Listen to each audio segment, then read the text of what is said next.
So super pumped to be here today on the day that we release to the world Scalding 091, as it turns out. Anyways, so, I'm going to tell you a couple things about what was going on with Scalding. Please ask me at any time why it took so damn long to get it out, Scalding 090. And basically, this is going to be a talk that will be an in-depth version of the blog post that just went live on the site, what sort of things have been going on with Scalding. So that's mostly around a lot more types of joins that you can do, mostly with the TypeSafe API, a little bit also with the normal Janktown API, as I like to call it. Some exciting formats. One of the formats you're going to hear a little bit more about later, Parquet, got official Scalding support, so that was pretty cool. A really cool Google Summer of Code work in the Matrix API that I want to highlight. And I'm just going to go over some of the things that we removed or changed slightly in the API. So, okay, TypeSafe joins. So, you know what, if you're not like really into Hadoop or Scalding or anything, I'll try to just like curse a little bit and like wave my arms and hopefully that'll be entertaining, but otherwise I'm gonna just jump right into the whole like Scalding thing. So what I'm excited about type safety, because when it comes to writing Hadoop jobs, you're gonna write a job, maybe it's gonna run for 10 hours in the cluster and it's a total drag for like 9 hours and 30 minutes into that to hit some stupid runtime exception because like an integer is not a long or a string or whatever. That's like not a lot of fun, but it's very common, sadly. And Scalding started out, for those of you who are not that familiar with it, as a rather simple library around cascading. And cascading is a Java library that allows you to basically describe large MapReduce DAGs. And in this API, there was no notion, like there was local type safety. So if you see what this job is doing, it's a very simple, silly job, really. Taking 4 sources, and they all have this key X, and they're given different names, but they're in the same space. Let's imagine that's like user ID, and there are a bunch of different attributes, attribute A, B, C, and D, and we want to do kind of a star join. So they're all 4 of these that we want to bring together and do a join across these 4 kind of tables, if you like.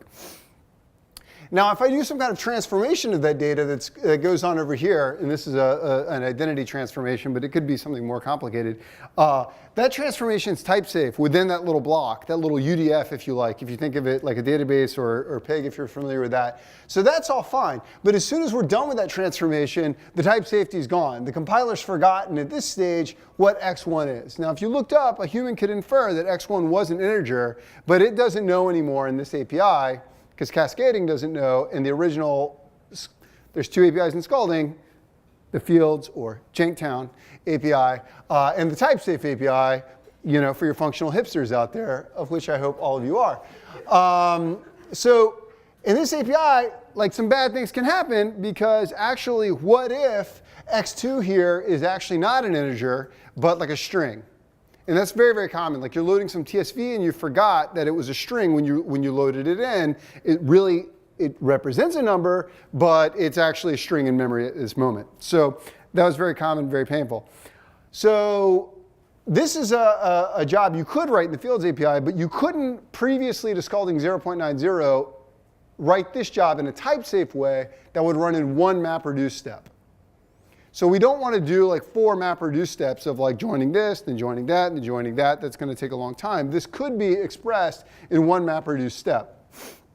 If you're like writing MapReduce planners all day, you're like, yeah, obviously. And if you're not, you're like, well, I guess you're going to tell me about that. But the second group of people are going to be disappointed. I'm just going to not tell you about it.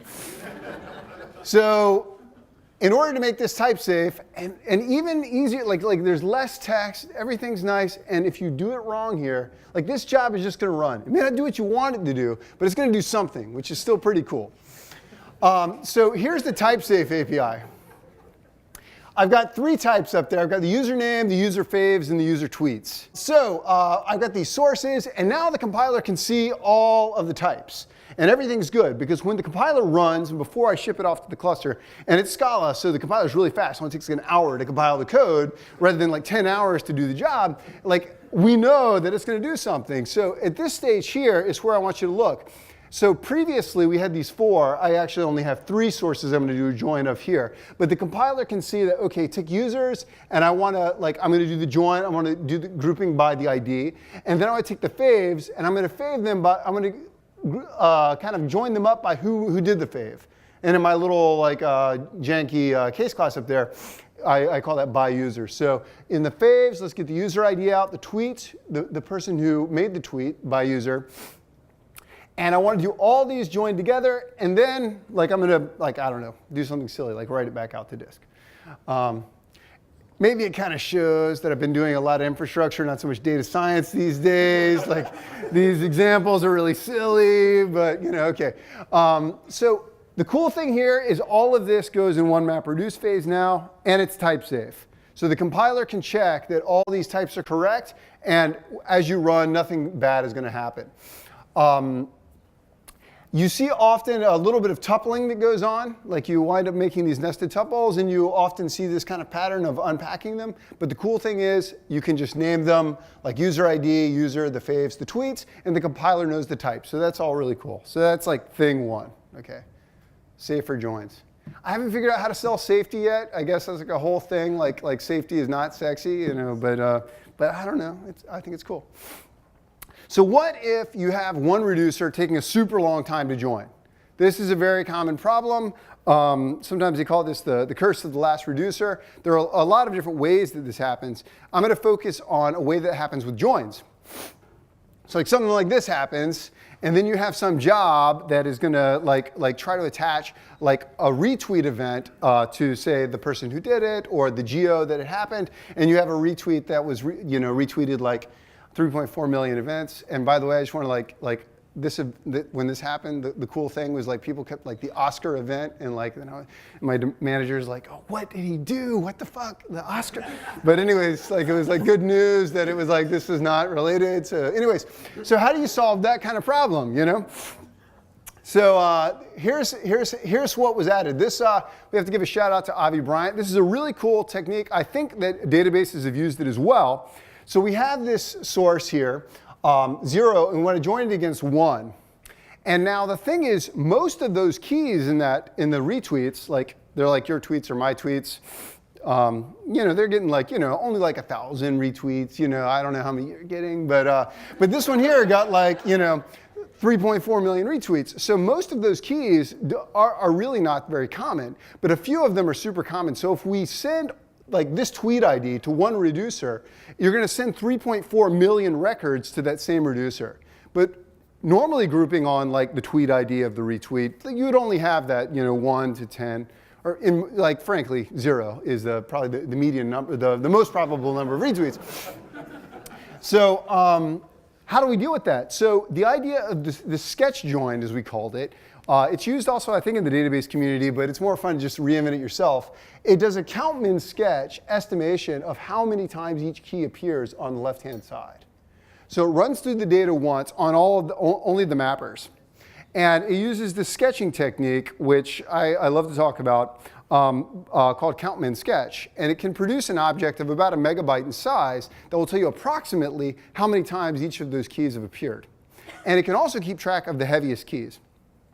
At any rate, once we've got this sketch of the left-hand side, we can send it over to the right-hand side. And when that right-hand side sees each of the keys, it can decide randomly to bucket it into so the ln tweet there. Maybe we say we're going to use 3,000 reducers. We can randomly, rather than send them all to one reducer, we'll send it to the ln comma 0 reducer, the ln comma 1 reducer. We can randomly bucket it out. And we can do the same thing on the opposite side. And if you do the mathematics of this, you can kind of show that like they're going to intersect in exactly one place, and there's nothing approximate about the join, but it'll smooth it out. So that's pretty cool stuff, pretty high-tech stuff. So that's awesome. So what else do we have going here? So Parquet is this awesome thing that you're going to hear about more later.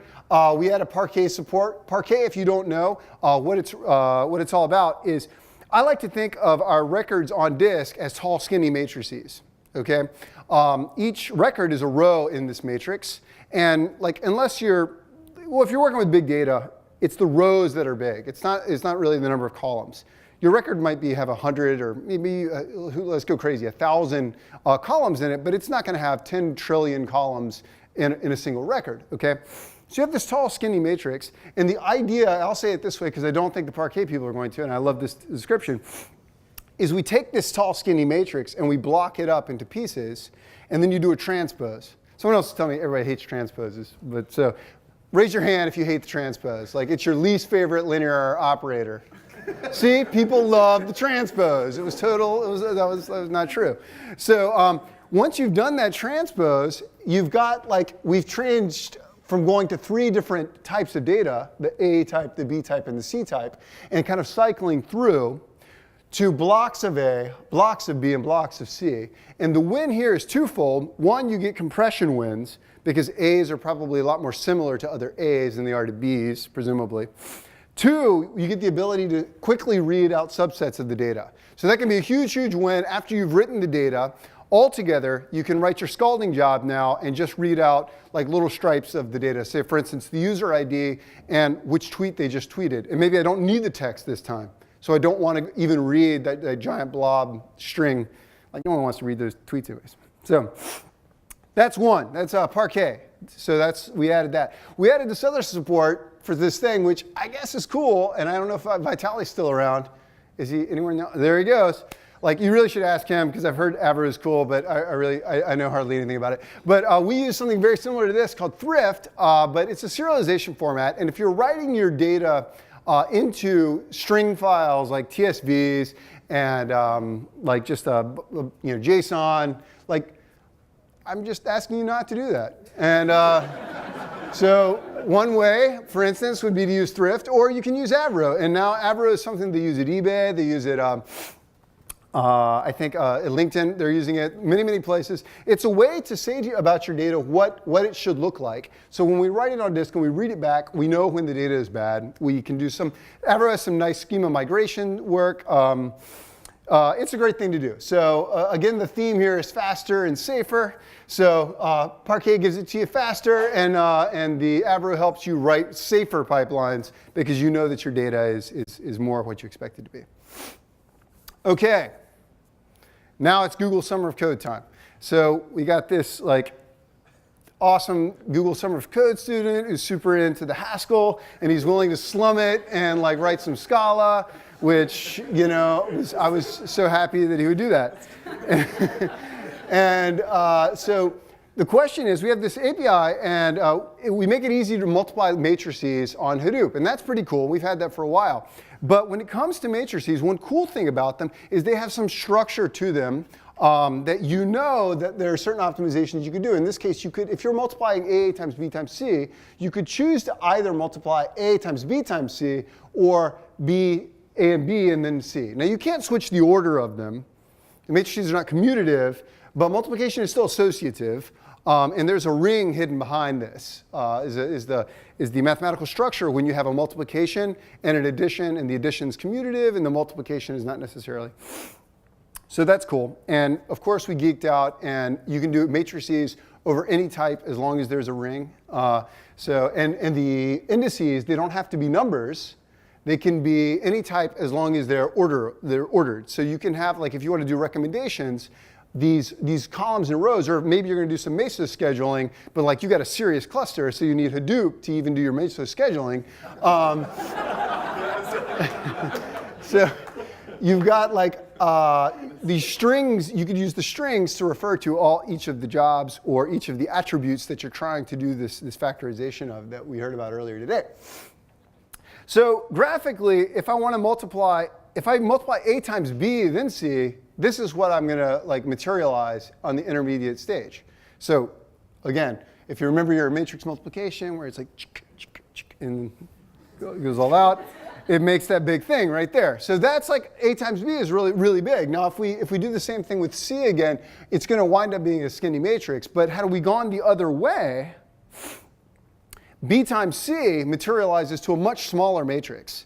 and it's going to be much faster. It's going to make a much smaller shuffle, and you're going to use a lot less intermediate disk space. So you would really prefer to do B times C. And the structure of linear algebra affords these kinds of optimizations. So that's exactly what Thomas did, and it's there in It's unfortunately, we didn't totally migrate everything over yet, so the old API is still available, but this one's called Matrix 2, and in the next release of Scalding, we will probably we'll remove the first one. But you can get this just this magically. You define A, B, and C, you multiply them all together and write it out, and it will first solve as it's doing that before it does that right, which is the optimal ordering, and then schedule it that way. So that was super cool. But I know what you're thinking. So what about recommendation systems? Actually, probably not thinking that. But so recommendation systems are like, I was just hearing, Juliet was telling me how much she loves making recommendation systems all day long. She was like, all day factoring the matrices, can't recommend things enough. Can't recommend recommending enough. So what if you want to do a really, like simple recommendation algorithm? Actually, it's kind of sad that the my example is like even too simple now, because the simplest example that people give now is already matrix factorization. But before that, that's a good algorithm actually. That's pretty solid. Before that, an even simpler algorithm is cosine similarity. And it's a lot more scalable to do on Hadoop because it's always like basically one step. There's nothing iterative about it. You don't have to, you don't have to mutate memory in place. You don't have to do any gradient descent. It's a much simpler algorithm to implement. But still, it has some scaling problems. So cosine similarity, for instance, if we want to see who's similar on Twitter, we could say, who does Chris follow? Who do I follow? And we could make a big vector of all the people that we follow or don't. And so, or we could make something fancier. Maybe, because Chris is always tweeting to me, come to Austin. Like, you'll like Austin so much better than Hawaii, saying all these kind of things. And so anyways, you can see that interaction is going on there, and we could weight that edge, that direction more.